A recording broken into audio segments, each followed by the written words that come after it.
Howdy folks, it's me, Manic Mark, coming to you from the bunker system located underneath the art villa, found somewhere in the jungles of the Midwest. That's right, I'm still using that thing, and I'm still, I've gone through this stage where I'm thinking that maybe I should be more serious.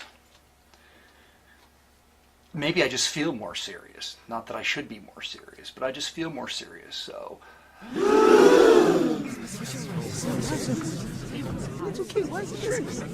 But anyway, I saw my Hawaiian shirt and a hat, and I put it on. There you go.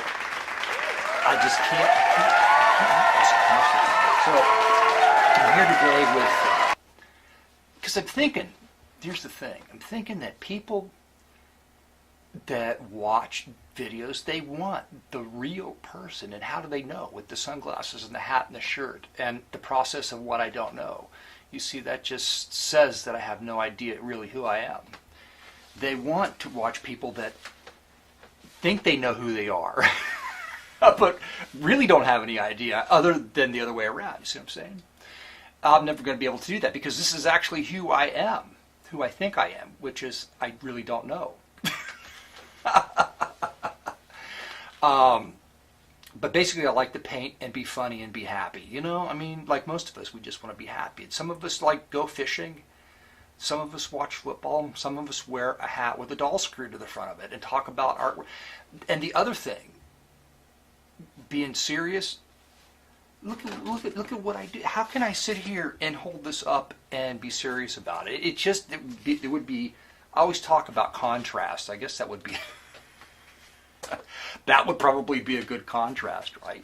Because I'm interested in contrast. One thing seriously now, one thing I'm interested in life is contrast. I'm interested in icons because people respond very strangely to icons. They're conditioned to to exhibit emotional response or think.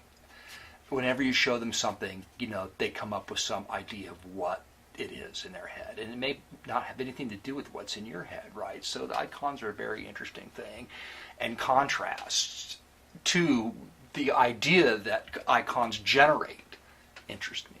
Okay, what does that have to do with anything I'm going to show you today? Nothing. I'm just in one of those states. I really should have gotten a beer. Why? Because some of what I have to do today is beer fueled. Okay, you remember the album art? I did 3 pieces a while back and filmed myself doing it. Well, I've got a lot more.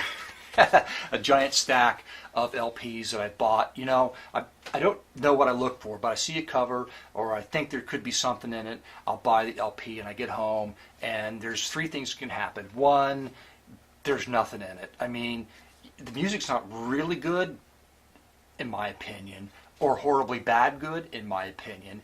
It's just the biggest problem that any musician has is believing that they need to follow trends and being a pretty good artist. If they believe like gospel's a perfect example, because they're very set ideas about what at any given moment in history of what gospel should sound like. And gospel, of course, follows cultural trends as well in music, okay? But the idea of what you have to be a Christian and to sing gospel music and all of that forces, I think, many artists to just create very bland works, right? And they're not bad or they're not great. They're probably pretty technically competent to a certain degree, but they're just really dull. So where was I? See, I have this problem. I should be wearing the hat, some hat that generates more mind power. I don't know. I should have got that one out instead because I really needed to because the topics are very heavy. Anyway, I'm going to run out of time and probably have to do more than one video. Which I'm just going to cut my numbers down, what I was talking about. That's right. I was talking about viewership. That people, even though people that present this idea of that they know what they're doing, more people watch them than people like me. But you have to realize the same thing, but it's just not insane. I was going someplace. So I have these paintings. a stack of records. I'm turning into paintings because I can't bear to throw them out. And so I got the idea, I will paint on them. I will take either a concept that's on the album that I have in my head or a visual a visual reference.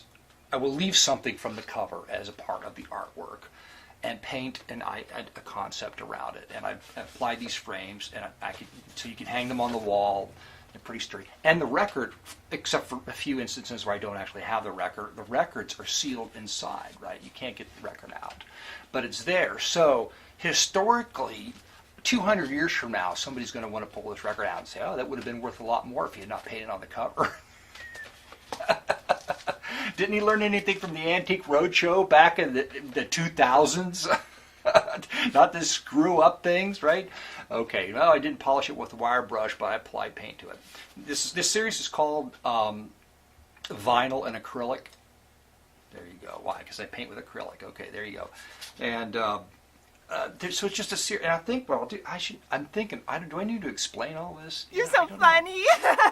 Explain this. Well, anyway, this one was, yeah, sure, why not? And I'll just just break it up. And I'm going to put these on the screen. And this one was the Bad Music. It's Bad Music Saves the World. That's the name of it, Bad Music Saves the World. Because music is emanating out into, the universe from the earth, and aliens who pick up these signals just will kind of cringe and go, ooh, why would we want a planet that has music like that on it? And then they'll go someplace else. So that's the whole idea behind that. And I do realize now that science says that it is not true that television wave, any kind of thing that we put out into the universe goes on forever, because it's not a vacuum. There are things that get in the way of it, and the signal degrades, and we just become nothing, right? Prince of Pointlessness, Duke of Doom. Okay, and this one was to Cut Your Eyes Out painting. Another awesome Manic Mark, Cut Your Eyes Out with a Rusty Nail. That was the name of it. And then the Merry Christmas in Egypt, how Christmas came about, and how the Egypts worship Santa, or some Santa-like character. And I did that a while ago, and I kind of forget. You got to go back and review the videos that I make on these things, because I can't remember what I do half the time. Now we're getting into the paintings I put frames on those, by the way, so they are sort of updated. This one's called Yellow Bird. It was a Yellow Bird, an exotic album that I got on eBay, and the fellow that sold it to me said, very good plus, and it was basically hardly good, the condition of the frickin' record. So I turned it in to Manic Mark painting, called Yellow Bird, and I bought another LP, and it was actually very good. So there you go. This one is called 1950s XXX, and that's pretty cool, and you get the idea when you look at that on the screen. And this one's called Tammy, and some of these you can just figure out what the deal is. Okay, Tammy, and that one's called Tammy. I'm just making these titles up as I go along, by the way. I hadn't really thought too much about it. Come here. This is and I don't even know if I have a title. What could this be called? The End of America as We Know It, as the commies take over our country. That's what that's all about. The end of America as we once knew it. And there's people, 50% of the people out there going, yay! But you don't know what you're asking for. There you go. Okay. This one's Home in Heaven. It has to do with drinking Bud Light Lime, because to me that's just this little slice of lime heaven, Bud Light Lime, Home in Heaven. There you go. A lot of this has to do with just abstract, okay? I'm just being a little more abstract, and maybe you thought that all along. But to me, no, I was being pretty literal about stuff, frankly. I've talked about that before, and now I'm becoming somewhat less literal, because it's just, maybe I'm just getting more interested in just the standard fine art thing where you just have a picture that you hang over your effing couch, you know what I'm saying? Instead of a giant story. It doesn't have to be a giant story. This is a giant story. I'm going to have to break it up into two parts. Okay, this one's called New Life. And actually, that red and yellow, that's pretty much the cover of these groups, like a high contrast copy, okay? And I did very little to this, but I just liked it. I liked the colors, and I liked that I painted all the faces out with black. Okay, there you go. This one's called